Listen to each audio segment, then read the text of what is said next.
ಕಾಶಿ, ಬನಾರಸ್, ವಾರಣಾಸಿ ಎಂದು ಕರೆಯಲ್ಪಡುವ ಈ ಪವಿತ್ರ ಸ್ಥಳಕ್ಕೆ ನಮ್ಮ ಜೀವನದಲ್ಲಿ ಒಮ್ಮೆಯಾದರೂ ಭೇಟಿ ಕೊಡಲೇಬೇಕು. ಈ ಪವಿತ್ರ ಸ್ಥಳದಲ್ಲಿ ಮಾನವನ ಆತ್ಮಕ್ಕೆ ಮೋಕ್ಷ ಸಿಗುವ ಸ್ಥಳವೇ ಕಾಶಿ.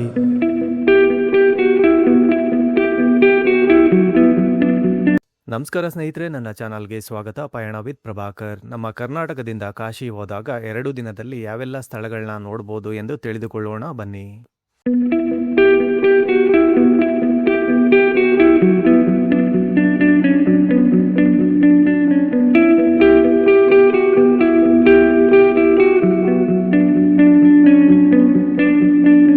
ಕಾಶಿಯನ್ನು ಬನಾರಸ್, ವಾರಣಾಸಿ ಎಂದು ಸಹ ಕರೆಯುತ್ತಾರೆ. ಇಲ್ಲಿ ನೆಲೆಸಿರುವ ಕಾಶಿ ವಿಶ್ವನಾಥನ ದೇವಾಲಯ 12 ಜ್ಯೋತಿರ್ಲಿಂಗಗಳಲ್ಲಿ ಈ ದೇವಾಲಯವೂ ಒಂದು. ನೀವು ನಿಮ್ಮ ಕುಟುಂಬದ ಜೊತೆ ಕಾಶಿ ವಿಶ್ವನಾಥನ ದರ್ಶನ ಮಾಡಲು ಪ್ಲಾನ್ ಮಾಡುತ್ತಿದ್ದರೆ ಈ ವಿಡಿಯೋ ನಿಮಗೆ ತುಂಬ ಉಪಯೋಗವಾಗಲಿದೆ. ಈ ವಿಡಿಯೋದಲ್ಲಿ ತಿಳಿದುಕೊಳ್ಳೋಣ ಕಾಶಿಯಲ್ಲಿ ಹೋಟೆಲ್ ರೂಮ್ ಅಥವಾ ಧರ್ಮಶಾಲಾ ರೂಮ್ ಹೇಗೆ ಬುಕ್ ಮಾಡುವುದು ಮತ್ತು ದರ್ಶನ ಮಾಡಲು ಸರಿಯಾದ ಸಮಯ ಯಾವುದು, ಇಲ್ಲಿ ಬೇರೆ ಯಾವೆಲ್ಲ ದೇವಾಲಯಗಳನ್ನು ನೋಡಬಹುದು, ಇಲ್ಲಿನ ಊಟ ತಿಂಡಿ ತಿನಿಸುಗಳ ಬಗ್ಗೆ ತಿಳಿದುಕೊಳ್ಳೋಣ. ಸಂಪೂರ್ಣ ಮಾಹಿತಿಗಾಗಿ ಈ ವಿಡಿಯೋವನ್ನು ಕೊನೆ ತನಕ ನೋಡಿ. ನೀವೇನಾದರೂ ಮೊದಲ ಬಾರಿಗೆ ನಮ್ಮ ಚಾನಲನ್ನು ನೋಡುತ್ತಿದ್ದರೆ ದಯವಿಟ್ಟು ನಮ್ಮ ಚಾನಲನ್ನು ಸಬ್ಸ್ಕ್ರೈಬ್ ಮಾಡಿ. ಇದೇ ಥರ ಬೇರೆ ಬೇರೆ ಸ್ಥಳಗಳ ಬಗ್ಗೆ ಮಾಹಿತಿ ನಿಮಗೆ ತಿಳಿಸ್ಕೊಡ್ತಾ ಇರ್ತೇವೆ. ನಮ್ಮ ಕರ್ನಾಟಕದಿಂದ ಟ್ರೈನಲ್ಲಿ ಹೋಗಬೇಕು ಅಂತ ಹೇಳಿದ್ರೆ ನಾವು ವಾರಣಾಸಿ ಸೂಪರ್ ಫಾಸ್ಟ್ ಎಕ್ಸ್ಪ್ರೆಸ್ ಇದೆ, ಟ್ರೈನ್ ನಂಬರ್ 22687. ಈ ಟ್ರೈನು ವಾರದಲ್ಲಿ 2 ದಿನ ಇರುತ್ತೆ, ಮಂಗಳವಾರ ಮತ್ತು ಗುರುವಾರ. ಈ ಟ್ರೈನು KSR ಮೆಜೆಸ್ಟಿಕ್ಕಿಂದ ಯಶವಂತಪುರ, ತುಮಕೂರು, ಅರಸೀಕೆರೆ, ಕಡೂರು, ಚಿತ್ರದುರ್ಗ, ಬಳ್ಳಾರಿ ಮಾರ್ಗವಾಗಿ ಹೋಗುತ್ತೆ. ಟ್ರೈನ್ ಜರ್ನಿ ನಮಗೆ 42ರಿಂದ 43 ಗಂಟೆ ಆಗುತ್ತೆ. ಇನ್ನು ನಾವು ಫ್ಲೈಟಲ್ಲಿ ಹೋಗಬೇಕು ಅಂತ ಪ್ಲ್ಯಾನ್ ಮಾಡಿದ್ರೆ 3 ಗಂಟೆ ಒಳಗೆ ಹೋಗ್ಬೋದು. ಹತ್ತಿರದ ಏರ್ಪೋರ್ಟ್ ಅಂತ ಹೇಳಿದ್ರೆ ಲಾಲ್ ಬಹದ್ದೂರ್ ಶಾಸ್ತ್ರಿ ಏರ್ಪೋರ್ಟ್, ವಾರಣಾಸಿ. ನಾವು ವಾರಣಾಸಿ ರೈಲ್ವೆ ಸ್ಟೇಷನ್ ರೀಚ್ ಆದಮೇಲೆ ಈ ರೀತಿಯಾಗಿ ಎಸ್ಕಲೇಟರ್ ಇರುತ್ತೆ. ಇಲ್ಲಿಂದ ನಾವು ಮೇಲೆ ಬಂದು ಹೊರಗಡೆ ಬಂದರೆ ನಮಗೆ ಆಟೋಗಳು ಮತ್ತು ರಿಕ್ಷಾಗಳು ಸಿಗ್ತವೆ. ಜಾಸ್ತಿ ಜನ ಇದ್ದರೆ ಆಟೋ ಚಾರ್ಜ್ ಮಾತಾಡಿಕೊಂಡು ನಾವು ಮೊದಲೇ ರೂಮ್ ಬುಕ್ ಮಾಡಿದರೆ ಆ ಹೋಟೆಲ್ ಹೆಸರು ಅಥವಾ ಧರ್ಮಶಾಲೆ ಹೆಸರು ಹೇಳಿದರೆ ಸಾಕು, ಕರ್ಕೊಂಡೋಗಿ ಬಿಡ್ತಾರೆ. ಇಲ್ಲಿರೋವಂಥ ಆಟೋ ಡ್ರೈವರ್ಗಳಿಗೆ ಕನ್ನಡ ಅರ್ಥ ಆಗೋಲ್ಲ, ನಾವು ಹಿಂದಿಲಿ ಮಾತಾಡಬೇಕಾಗತ್ತೆ. ಇನ್ನು ಕಾಶಿಯಲ್ಲಿ ರೂಮ್ ಯಾವ ರೀತಿ ಬುಕ್ಕಿಂಗ್ ಮಾಡೋದು ಅಂತ ನೋಡೋಣ ಬನ್ನಿ. ಕಾಶಿಯಲ್ಲಿ ಸಾಕಷ್ಟು ಪ್ರೈವೇಟ್ ಹೋಟೆಲ್ಗಳಿವೆ, ನಮ್ಮ ಅನುಕೂಲಕ್ಕೆ ತಕ್ಕಂತೆ ರೂಮ್ ಬುಕ್ ಮಾಡ್ಕೋಬೋದು. ಕಾಶಿಯಲ್ಲಿ ಜಂಗಮವಾಡಿ ಮಠ ಇದೆ, ಇಲ್ಲಿ ಜಾಸ್ತಿ ನಮ್ಮ ಕರ್ನಾಟಕದ ಭಕ್ತರು ಬರ್ತಾರೆ. ಇಲ್ಲಿ ನಾವು ಕನ್ನಡದಲ್ಲೇ ಮಾತಾಡ್ಬೋದು, ಬೋರ್ಡ್ ಸಹ ಕನ್ನಡದಲ್ಲೇ ಇದೆ. ನಾವು ಮೊದಲೇ ರೂಮ್ ಬುಕ್ ಮಾಡಿಲ್ಲ ಅಂತ ಹೇಳಿದ್ರೆ ಕಾಶಿಗೆ ಬಂದಾಗ ರೂಮ್ ಬುಕ್ ಮಾಡ್ಕೋಬೋದು. ಮೊದಲು ನಾವು ಜಂಗಮವಾಡಿ ಮಠಕ್ಕೆ ಹೋಗಿ ಅಲ್ಲಿ ನಾವು ರೂಮ್ ಬುಕ್ಕಿಂಗ್ಗೆ ಟ್ರೈ ಮಾಡಬೇಕು. ಇಲ್ಲಿ ರೂಮ್ ಸಿಕ್ಕಿಲ್ಲ ಅಂತ ಹೇಳಿದ್ರೆ ಇಲ್ಲಿ ತೆಲುಗು ಆಂಧ್ರ ಧರ್ಮಶಾಲೆಗಳಿವೆ. ಜಂಗಮವಾಡಿ ಮಠದಿಂದ 1 ಕಿಲೋಮೀಟರ್ ಒಳಗಡೆನೇ ಇವೆ.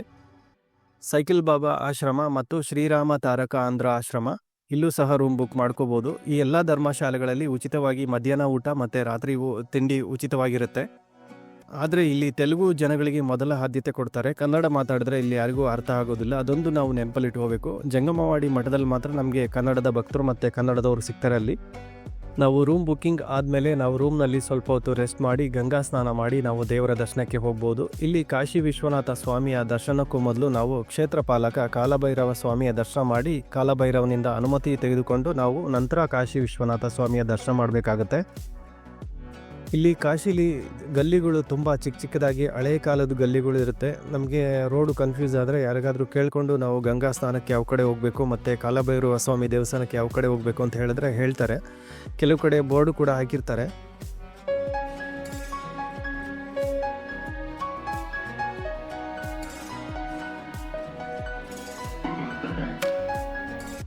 ಕಾಲಭೈರವ ಸ್ವಾಮಿ ದರ್ಶನ ಮಾಡಿ ಹೊರಗಡೆ ಬಂದರೆ ಈ ಸರ್ಕಲಿಂದ ಸ್ವಲ್ಪ ಮುಂದೆ ಹೋದರೆ ನಮಗೆ ಮೃತ್ಯುಂಜಯ ಮಹಾದೇವ ದೇವಸ್ಥಾನ ಇದೆ, ಅಲ್ಲಿ ಹೋಗಿ ದರ್ಶನ ಮಾಡಿ ನಂತರ ಹಾಗೆ ಸ್ವಲ್ಪ ಒಳಗಡೆ ಹೋದರೆ ನಮಗೆ ಧನ್ವಂತರಿ ಕೂಪಂ ಇದೆ. ಕೂಪಂ ಅಂದರೆ ಬಾವಿ. ಆ ಬಾವಿ ನೀರು ಕುಡಿದ್ರೆ ನಮ್ಮ ದೇಹದ ಎಲ್ಲ ರೋಗಗಳು ವಾಸಿಯಾಗುತ್ತೆ ಅಂತ ಹೇಳ್ತಾರೆ. ಈ ನೀರನ್ನು ನಾವು ಮನೆಗೂ ಸಹ ತರಬಹುದು. ದಂತಕಥೆಯ ಪ್ರಕಾರ ಧನ್ವಂತರಿ ದೇವನು ತನ್ನ ಎಲ್ಲ ಔಷಧಿಯ ಜ್ಞಾನವನ್ನು ಬಾವಿಗೆ ಸುರಿದನು. ಆ ಮೂಲಕ ಈ ಬಾವಿಯ ನೀರಿಗೆ ಚಿಕಿತ್ಸಾ ಗುಣಗಳು ಬಂದಿದೆ. ಈ ಬಾವಿಯ ನೀರನ್ನು ಪವಿತ್ರವೆಂದು ಪರಿಗಣಿಸಲಾಗುತ್ತದೆ ಮತ್ತು ಇದು ಹಲವಾರು ಅಂತರ್ಜಲದ ಮಿಶ್ರಣವಾಗಿದೆ ಎಂದು ನಂಬಲಾಗಿದೆ. ಈ ವಿಶಿಷ್ಟ ಮಿಶ್ರಣದಿಂದಾಗಿ ಈ ಬಾವಿಯ ನೀರು ಎಲ್ಲ ಕಾಯಿಲೆಗಳನ್ನು ಗುಣಪಡಿಸುವ ಶಕ್ತಿಯನ್ನು ಹೊಂದಿದೆ ಎಂದು ನಂಬಲಾಗಿದೆ.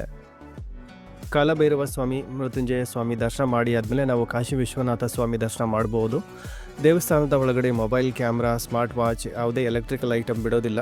ಮೊಬೈಲ್ ಲಾಕರ್ ದೇವಸ್ಥಾನದಲ್ಲೂ ಇದೆ ಮತ್ತು ಹೊರಗಡೆನೂ ಇದೆ. ಹೊರಗಡೆ ನಾವು ಲಾಕರ್ ತೊಗೊಂಡ್ವಿ ಅಂತ ಹೇಳಿದರೆ ಸ್ವಲ್ಪ ಅಮೌಂಟ್ ಜಾಸ್ತಿ ತಗೋತಾರೆ. ಕಾಶಿ ವಿಶ್ವನಾಥ ಸ್ವಾಮಿಯ ದರ್ಶನಕ್ಕೆ ಹೋಗಬೇಕು ಅಂತ ಹೇಳಿದ್ರೆ 4 ಗೇಟ್ಗಳಿವೆ. ಗೇಟ್ ನಂಬರ್ 1 ಲಲಿತಾ ಘಾಟ್, 2ನೇ ಎಂಟ್ರಿ ವಿಶ್ವನಾಥ ಗಲ್ಲಿ, ಗೊಡೋಲಿಯಾ ಚೌಕ್ ಹತ್ತಿರ 3 ಮತ್ತು 4ನೇ ಗೇಟ್ ಇದೆ. ಇಲ್ಲಿ ಸ್ಪೆಷಲ್ ದರ್ಶನ ಕೂಡ ಇದೆ. 300 ರೂಪಾಯಿ ಚಾರ್ಜ್ ಇರುತ್ತೆ. ನಾವು ಫ್ರೀ ದರ್ಶನಕ್ಕೆ ಹೋದ್ವಿ ಅಂತ ಹೇಳಿದ್ರೆ ನಮಗೆ ವಿತಿನ್ 2-3 ಅವರ್ಸ್ ಒಳಗಡೆ ನಮಗೆ ದರ್ಶನ ಆಗುತ್ತೆ. ತುಂಬ ರಶ್ ಇತ್ತು ಅಂತ ಹೇಳಿದ್ರೆ ನಮಗೆ 5ರಿಂದ 6 ಗಂಟೆ ಸಮಯ ಆಗುತ್ತೆ ದರ್ಶನ ಮಾಡ್ಕೊಂಡು ಹೊರಗಡೆ ಬರೋಷ್ಟರಲ್ಲಿ.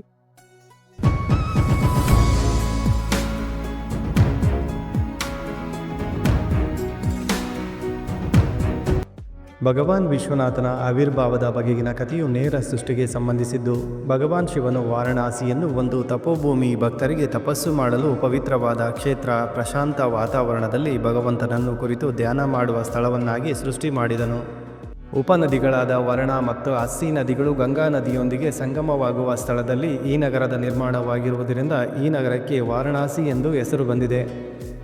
ಉಪನಿಷತ್ತುಗಳಂತಹ ಶಾಸ್ತ್ರಗಳಲ್ಲೂ, ಸ್ಕಂದ ಪುರಾಣ, ಅಗ್ನಿ ಪುರಾಣಗಳಲ್ಲೂ, ರಾಮಾಯಣ, ಮಹಾಭಾರತಗಳಲ್ಲೂ ಈ ಪವಿತ್ರ ನಗರದ ಬಗ್ಗೆ ಉಲ್ಲೇಖ ದೊರೆಯುತ್ತದೆ.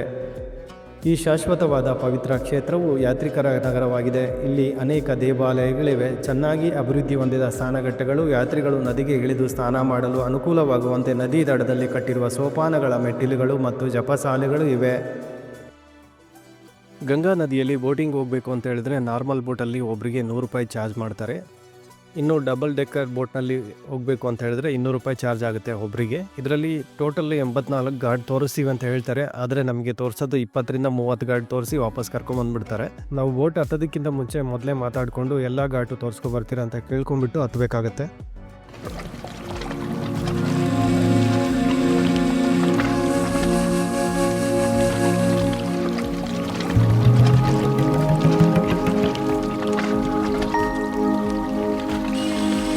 ಕಾಶಿಯಲ್ಲಿ ಗಂಗಾ ಸ್ನಾನ ಮಾಡಬೇಕು ಅಂತ ಹೇಳಿದ್ರೆ ಇಲ್ಲಿ 6 ಪವಿತ್ರವಾದ ಸ್ನಾನಘಟ್ಟಗಳಿವೆ. ಹಿಂದಿಯಲ್ಲಿ ಸ್ನಾನಘಟ್ಟಕ್ಕೆ ಘಾಟ್ ಅಂತ ಹೇಳ್ಬಿಟ್ಟು ಕರೀತಾರೆ. ಮಣಿಕರ್ಣಿಕಾ ಘಾಟ್, ದಶಾಶ್ವಮೇಧ ಘಾಟ್, ವರ್ಣ ಮತ್ತು ಅಸ್ಸಿ ಘಾಟ್, ಪಂಚಗಂಗಾ ಘಾಟ್, ಹರಿಶ್ಚಂದ್ರ ಘಾಟ್, ಕೇದಾರೇಶ್ವರ ಘಾಟ್. ನಾವು ಸ್ಟೇ ಆಗಿರುವಂಥ ರೂಮ್ಗೆ ಯಾವುದು ಹತ್ರ ಆಗುತ್ತೆ ಅಂತ ಹೇಳ್ಬಿಟ್ಟು ನೋಡಿಕೊಂಡು ನಾವು ಗಂಗಾ ಸ್ನಾನಕ್ಕೆ ಹೋಗಿ ಸ್ನಾನ ಮಾಡಿಕೊಂಡು ನಾವು ದೇವರ ದರ್ಶನಕ್ಕೆ ಹೋಗ್ಬೋದು. ಇದು ಗೇಟ್ ನಂಬರ್ 1 ಲಲಿತಾ ಘಾಟ್. ಇಲ್ಲಿ ಸ್ವಲ್ಪ ಜನ ಜಾಸ್ತಿ ಇರ್ತಾರೆ. ಗಂಗಾ ಸ್ನಾನ ಮಾಡಿಕೊಂಡು ಇಲ್ಲಿಂದನೇ ದೇವರ ದರ್ಶನಕ್ಕೆ ಹೋಗ್ತಾರೆ. ನಮಗೆ ತಿಳಿದ ಪ್ರಕಾರ ಗೇಟ್ ನಂಬರ್ 4ಅಲ್ಲಿ ಅಷ್ಟು ರಶ್ ಇರಲ್ಲ ಅಂತ ಹೇಳ್ಬಿಟ್ಟು ಹೇಳ್ತಾರೆ ನಾರ್ಮಲ್ ಟೈಮಲ್ಲಿ. ಇನ್ನು ಕಾಶಿಯಲ್ಲಿ ಊಟ, ತಿಂಡಿ, ತಿನಿಸುಗಳ ಬಗ್ಗೆ ನೋಡೋದಾದರೆ ನಮ್ಮ ಕಡೆ ಸಿಗೋ ಥರ ಸೌತ್ ಫುಡ್ ಸಿಗೋದಿಲ್ಲ. ಇಲ್ಲಿ ಪೂರಿ, ಸಮೋಸ, ಸ್ವೀಟ್ಸ್, ಮಲೈ, ಲಸ್ಸಿ, ಇನ್ನೂ ಅನೇಕ ಬಗೆಯ ತಿಂಡಿ ತಿನಿಸುಗಳು ಇಲ್ಲಿ ದೊರೆಯುತ್ತೆ. ಮತ್ತು ನಾವು ಟ್ರೈನಲ್ಲಿ ಜರ್ನಿ ಮಾಡುವಾಗ ಕೂಡ ಇದೇ ಫುಡ್ಗಳು ಸಿಗೋದು. ಬೆಟರ್ ಅಂದರೆ ನಾವು ನಮ್ಮ ಕಡೆ ತಿಂಡಿ ತಿನಿಸುಗಳನ್ನ ಸ್ವಲ್ಪ ತೊಗೊಂಡು ಹೋದರೆ ತುಂಬ ಒಳ್ಳೆಯದು. ನಮ್ಮ ಕರ್ನಾಟಕದಿಂದ ಕಾಶಿ ಜರ್ನಿ 42ರಿಂದ 43 ಗಂಟೆ ಆಗುತ್ತೆ. ಜರ್ನಿ ಟೈಮಲ್ಲಿ ನಮಗೆ ಊಟ ತಿಂಡಿಗೆ ತುಂಬ ಉಪಯೋಗ ಆಗುತ್ತೆ. ನಾವು ಬೇಕು ಅಂತ ಹೇಳಿದ್ರೆ ಆನ್ಲೈನ್ ಫುಡ್ ಕೂಡ ಆರ್ಡರ್ ಮಾಡ್ಕೋಬೋದು. ಇದಕ್ಕೆ ನಮ್ಮ ಟ್ರೈನ್ ಟಿಕೆಟ್ PNR ನಂಬರ್ ಬೇಕಾಗುತ್ತೆ. ಕಾಶಿಯಲ್ಲಿ ನಾವು ನೋಡ್ಬೋದು ಪ್ರತಿ 10 ನಿಮಿಷಕ್ಕೊಂದು 15 ನಿಮಿಷಕ್ಕೊಂದು ಮೃತದೇಹ ಬರ್ತಾನೆ ಇರುತ್ತೆ. ರಾಮ್ ನಾಮ್ ಸತ್ಯ ಎನ್ನುವ ಶಬ್ದ ನಮ್ಮ ಕಿವಿಗೆ ಬೀಳ್ತಾನೆ ಇರುತ್ತೆ. ಇಲ್ಲಿ ಹೆಚ್ಚು ಮೃತದೇಹ ಸುಡುವ ಜಾಗ ಅಂತ ಹೇಳಿದ್ರೆ ಮಣಿಕರ್ಣಿಕಾ ಘಾಟ್ ಮತ್ತು ಹರಿಶ್ಚಂದ್ರ ಘಾಟ್. ಬನ್ನಿ ಈಗ ಮಣಿಕರ್ಣಿಕಾ ಘಾಟ್ ಹೋಗೋಣ. ಅಲ್ಲಿ ಯಾವ ರೀತಿ ಇರುತ್ತೆ ಅಂತ ಹೇಳ್ಬಿಟ್ಟು ನೋಡೋಣ.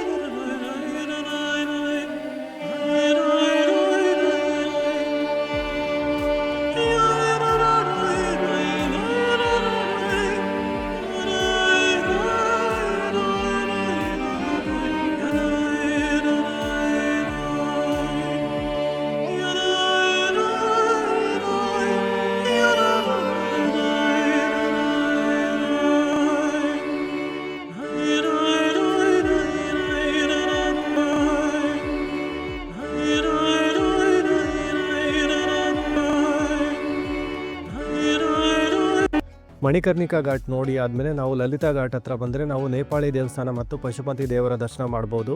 ಇಷ್ಟೆಲ್ಲ ನೋಡೋಷ್ಟರಲ್ಲಿ ಒಂದು ದಿನ ಆಗುತ್ತೆ. ನಾವು ನಮ್ಮ ರೂಮ್ಗೆ ಹೋಗಿ ಸ್ವಲ್ಪ ಹೊತ್ತು ರೆಸ್ಟ್ ಮಾಡಿ ನಾವು ಸಾಯಂಕಾಲ ಗಂಗಾ ಆರತಿ ನೋಡ್ಬೋದು. ಗಂಗಾ ಆರತಿ ನೋಡಬೇಕು ಅಂತ ಹೇಳಿದ್ರೆ ನಾವು ದಶಾಶ್ವಮೇಧ ಘಾಟ್ ಹತ್ರ ಬರಬೇಕಾಗುತ್ತೆ. ಸಾಯಂಕಾಲ 5 ಗಂಟೆಯಿಂದಲೇ ಜನ ಸೇರ್ತಾರೆ ಇಲ್ಲಿಗೆ. ಗಂಗಾ ಆರತಿ ಸ್ಟಾರ್ಟ್ ಆಗೋದು 7 ಗಂಟೆಗೆ. ನಾವು ಮುಂಚೆನೇ ಬಂದು ಸ್ವಲ್ಪ ಮುಂದೆ ಕುಳಿತುಕೊಂಡ್ರೆ ಹತ್ತಿರದಿಂದಲೇ ನೋಡ್ಬೋದು. ಇಲ್ಲ ಅಂದರೆ ನಾವು ಹತ್ತಿರದಿಂದ ನೋಡೋದಕ್ಕೆ ಆಗೋದಿಲ್ಲ. ಈ ಥರನೂ ಪ್ಲ್ಯಾನ್ ಮಾಡ್ಕೋಬೋದು ನಾವು. ಗಂಗಾ ನದಿಯ ಬೋಟಿಂಗ್ ಮತ್ತು ಗಂಗಾ ಆರತಿ ಸಾಯಂಕಾಲ ಹೋದರೆ ಬೋಟಿಂಗ್ ಆದಮೇಲೆ ನಾವು ಗಂಗಾ ಆರತಿ ನೋಡ್ಬೋದು. ನಾವು ಹೋಗುವಂಥ ಬೋಟಿಂಗ್ ಅವರು ಸಾಯಂಕಾಲ ಹೋದರೆ ಅವರೇ ಕರೀತಾರೆ ಬೋಟಿಂಗ್ ಮತ್ತು ಗಂಗಾ ಆರತಿ ಅಂತ. ನಾವು ಬೋಟಲ್ಲಿ ಇದ್ದು ಗಂಗಾ ಆರತಿ ನೋಡಿಕೊಂಡು ನಾವು ನಮ್ಮ ರೂಮ್ಗೆ ಹೋಗಿ ರೆಸ್ಟ್ ಮಾಡ್ಬೋದು.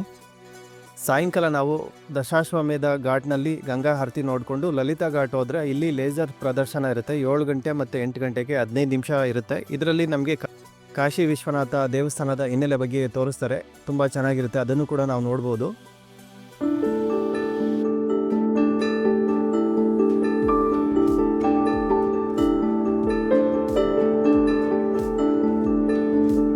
ಒಂದು ದಿನದಲ್ಲಿ ಇಷ್ಟೆಲ್ಲ ನಾವು ನೋಡ್ಬೋದು. 1 ಗಂಗಾ ಸ್ನಾನ, 2 ಕಾಲಭೈರವ ಸ್ವಾಮಿ ಮತ್ತು ಮೃತ್ಯುಂಜಯ ಸ್ವಾಮಿ ದರ್ಶನ ಮತ್ತು ಮೃತ್ಯುಂಜಯ ಬಾವಿ, 3 ಕಾಶಿ ವಿಶ್ವನಾಥ ಸ್ವಾಮಿಯ ದರ್ಶನ, 4 ಗಂಗಾ ನದಿಯ ಬೋಟಿಂಗ್, 5 ಮಣಿಕರ್ಣಿಕಾ ಘಾಟ್, 6 ನೇಪಾಳಿ ಮಂದಿರ್ ಮತ್ತು ಪಶುಪತಿನಾಥ ದರ್ಶನ, 7 ಗಂಗಾ ಆರತಿ. ಇಷ್ಟೆಲ್ಲ ನಾವು ಒಂದು ದಿನದಲ್ಲಿ ನೋಡ್ಬೋದು.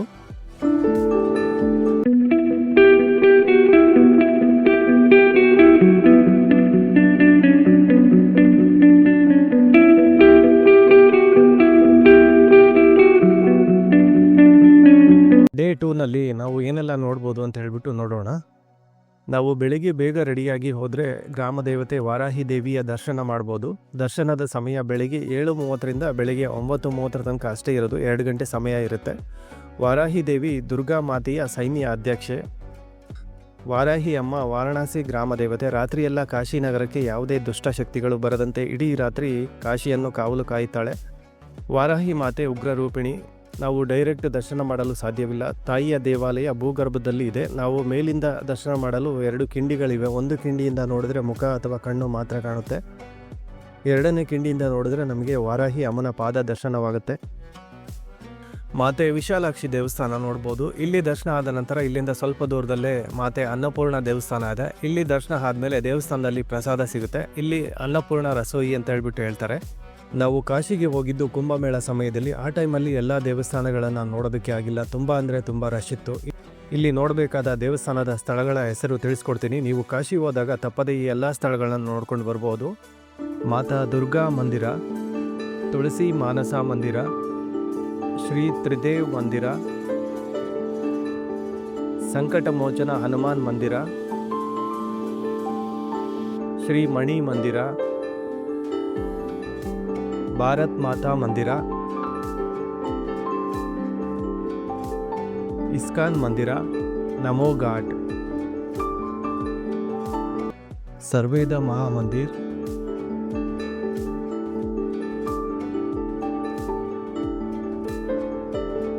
ಗಾಯ್ ಘಾಟ್. ಯಾರೆಲ್ಲ ಕಾಶಿಗೆ ಹೋಗಿ ಬರ್ತೀರಾ, ಯಾರೇ ಆಗಲಿ ಕಾಶಿಯಿಂದ ಗಂಗಾಜಲ ಮನೆಗೆ ತರಬಾರ್ದು ಅಂತ ಹೇಳ್ತಾರೆ. ಯಾಕೆ ಅಂತ ಹೇಳಿದ್ರೆ ಕಾಶಿಯಲ್ಲಿ ಮಣಿಕರ್ಣಿಕಾ ಘಾಟ್ ಮತ್ತು ಹರಿಶ್ಚಂದ್ರ ಘಾಟ್ನಲ್ಲಿ ನಿತ್ಯ 100 ಮೃತದೇಹಗಳ ದಹನವಾಗ್ತಾ ಇರುತ್ತೆ. ದಹನವಾದ ಚಿತಾಭಸ್ಮ ನೀರಿನಲ್ಲಿ ಬಿಡ್ತಾರೆ. ಕಾಶಿ ಅಂದರೆ ಮೋಕ್ಷ ನಗರಿ. ಅಲ್ಲಿಂದ ನಾವು ಗಂಗಾಜಲ ತಂದರೆ ಆ ನೀರಿನಲ್ಲಿ ಮೃತದೇಹದ ಬೂದಿ ಅಥವಾ ಅವಶೇಷಗಳಿದ್ದರೆ ನಾವು ಆತ್ಮಗಳ ಮೋಕ್ಷ ಮಾರ್ಗಕ್ಕೆ ಅಡ್ಡಿ ಮಾಡಿದಂತೆ ಆಗುತ್ತೆ ಮತ್ತು ಪುನರ್ಜನ್ಮಕ್ಕೆ ಅಡ್ಡಿಯಾದಂತೆ ಆಗುತ್ತೆ. ಆತ್ಮಕ್ಕೆ ಅಡ್ಡಿ ಮಾಡಿದ ಪಾಪ ನಮಗೆ ಸುತ್ತಿಕೊಳ್ಳುತ್ತೆ ಅಂತ ಹೇಳ್ತಾರೆ. ಮತ್ತು ಗಂಗಾಜಲ ಎಲ್ಲಿಂದ ತರಬೇಕು ಅಂತ ಹೇಳ್ಬಿಟ್ಟು ನೋಡೋದಾದರೆ ನಾವು ಗಂಗಾಜಲವನ್ನು ಹರಿದ್ವಾರ್, ಪ್ರಯಾಗ್ರಾಜ್, ತ್ರಿವೇಣಿ ಸಂಗಮ, ಇಲ್ಲ ಅಂತ ಹೇಳಿದ್ರೆ ಗಂಗೋತ್ರಿಯಿಂದ ನಾವು ತರಬಹುದು. ಮಣಿಕರ್ಣಿಕಾ ಘಾಟ್ ಪಕ್ಕದಲ್ಲೇ ಈ ದೇವಸ್ಥಾನ ಇರೋದು. ಈ ದೇವಸ್ಥಾನ ರತ್ನೇಶ್ವರ ದೇವಸ್ಥಾನ ಅಂತ ಹೇಳ್ಬಿಟ್ಟು. ನಾರ್ಮಲ್ ಟೈಮಲ್ಲಿ ನಾವು ಬಂದರೆ ಈ ರೀತಿಯಾಗಿ ನೋಡ್ಬೋದು. ಮಳೆಗಾಲದಲ್ಲಿ ಬಂದರೆ ನೀರಿನಲ್ಲಿ ಮುಳುಗಿರುತ್ತೆ. ಈ ದೇವಸ್ಥಾನ ಯಾರು ನಿರ್ಮಾಣ ಮಾಡಿದ್ದಾರೆ ಅಂತ ಹೇಳ್ಬಿಟ್ಟು ಸರಿಯಾದ ಮಾಹಿತಿ ಇಲ್ಲ. ಒಬ್ಬೊಬ್ಬರು ಒಂದೊಂದು ಕತೆ ಹೇಳ್ತಾರೆ. ಇನ್ನು ಕೆಲವರು ಹೇಳ್ತಾರೆ ಶಾಪದಿಂದ ಈ ರೀತಿಯಾಗಿ ಬಾಗಿದೆ ಅಂತ ಹೇಳ್ಬಿಟ್ಟು ಹೇಳ್ತಾರೆ. ಸ್ನೇಹಿತರೆ, ಈ ಎಲ್ಲ ಮಾಹಿತಿ ನಿಮಗೆ ಇಷ್ಟವಾದಲ್ಲಿ ದಯವಿಟ್ಟು ನಮ್ಮ ಚಾನಲನ್ನು ಸಬ್ಸ್ಕ್ರೈಬ್ ಮಾಡಿ, ಹಾಗೆ ಫ್ಯಾಮಿಲಿ ಫ್ರೆಂಡ್ ಜೊತೆ ಶೇರ್ ಮಾಡಲು ಮರೆಯದಿರಿ.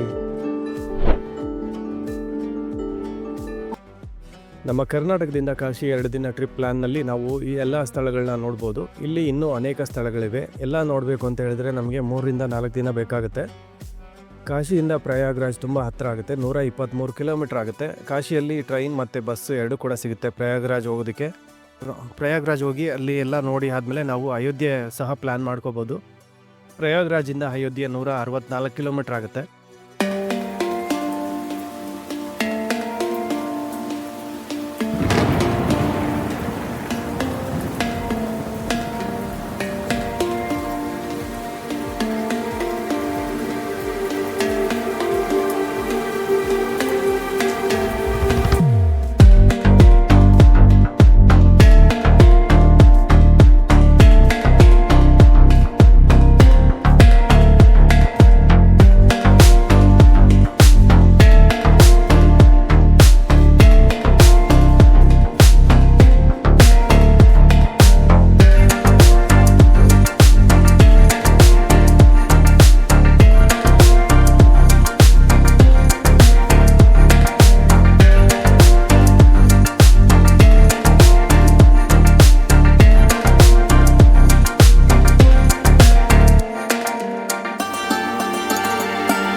ನಮ್ಮ ಕರ್ನಾಟಕದಿಂದ ಚಾರ್ಧಾಮ್ ಯಾತ್ರೆ ಯಾವ ರೀತಿ ಹೋಗೋದು ಅಂತ ಹೇಳ್ಬಿಟ್ಟು ಸಂಪೂರ್ಣ ಮಾಹಿತಿ ಇರುವಂಥ ಫುಲ್ ವಿಡಿಯೋ ನಮ್ಮ ಯೂಟ್ಯೂಬ್ ಚಾನಲಲ್ಲಿ ಅಪ್ಲೋಡ್ ಆಗಿದೆ, ತಪ್ಪದೆ ನೋಡಿ.